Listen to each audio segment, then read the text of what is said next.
Hey, it's Josh with UTV Underground, and we're about to shake down the Polaris RZR PRO XP4.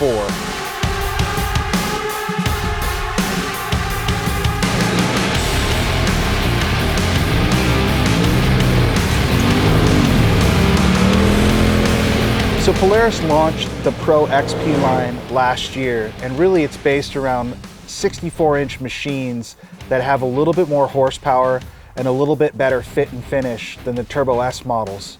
In a nutshell, what Polaris did is they took the fat, short Turbo S chassis and they essentially squashed it and lengthened it.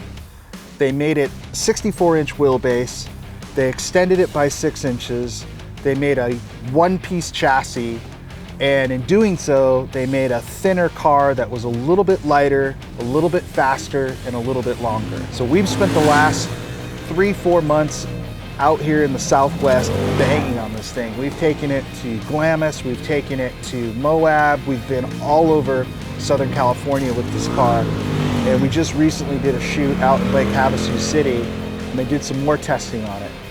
6 months ago when the Pro XP launched and then the 4-seat version came out, Polaris sent us this premium model in White Lightning, which retails at about 28 grand, and it features premium painted doors, LED accent lights up front, 6-point harness that wraps around you in the seat here, this telescoping steering wheel, and this fold flat rear storage, meaning the entire second row has a removable seat with fold flat storage system. So I'm sitting here with our UTV Underground contributor, writer, all around badass Killian Hamlin.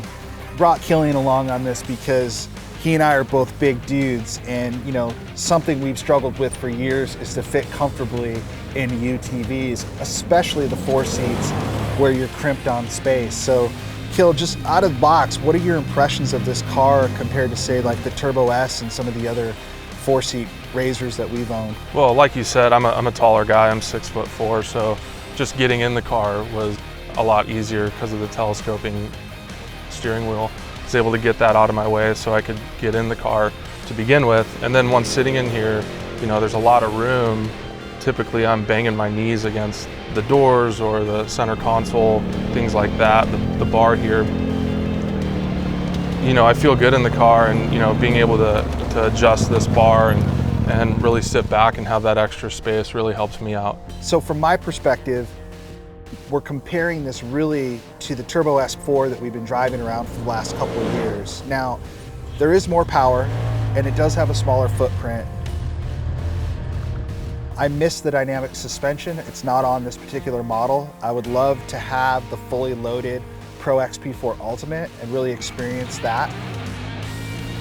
I'm missing that right now in this car. I'm also missing the 2 inches of tire that we've traded off for on these 30-inch tires. I love the adjustable steering column. I love the room in the cab right here. I love the fold down second row. I'm not a big fan of these 6-point harnesses, but I can live with them. I think I just have to adjust them to be super comfortable. Yeah, and I love the Rockford Fosgate stereo system. So, you know, overall, I would give this car 4.5 out of 5 stars. I think it's a great value. I think for $28,000, it competes readily with anything else in its class. And I think Polaris has come up with a fairly good design here. It's a big winner for them coming off of the Turbo S, and that was a tall bar. They had raised the bar a lot with that last car. For me, again, it's the comfort level here. I feel very, very comfortable, and my knees and my legs have enough space to kind of wiggle around a little bit.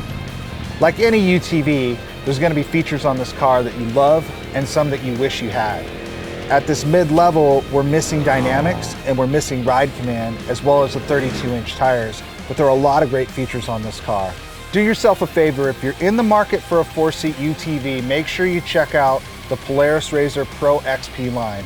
Now for all of us here at UTV Underground, we'll see you next time. Stay safe on the trail.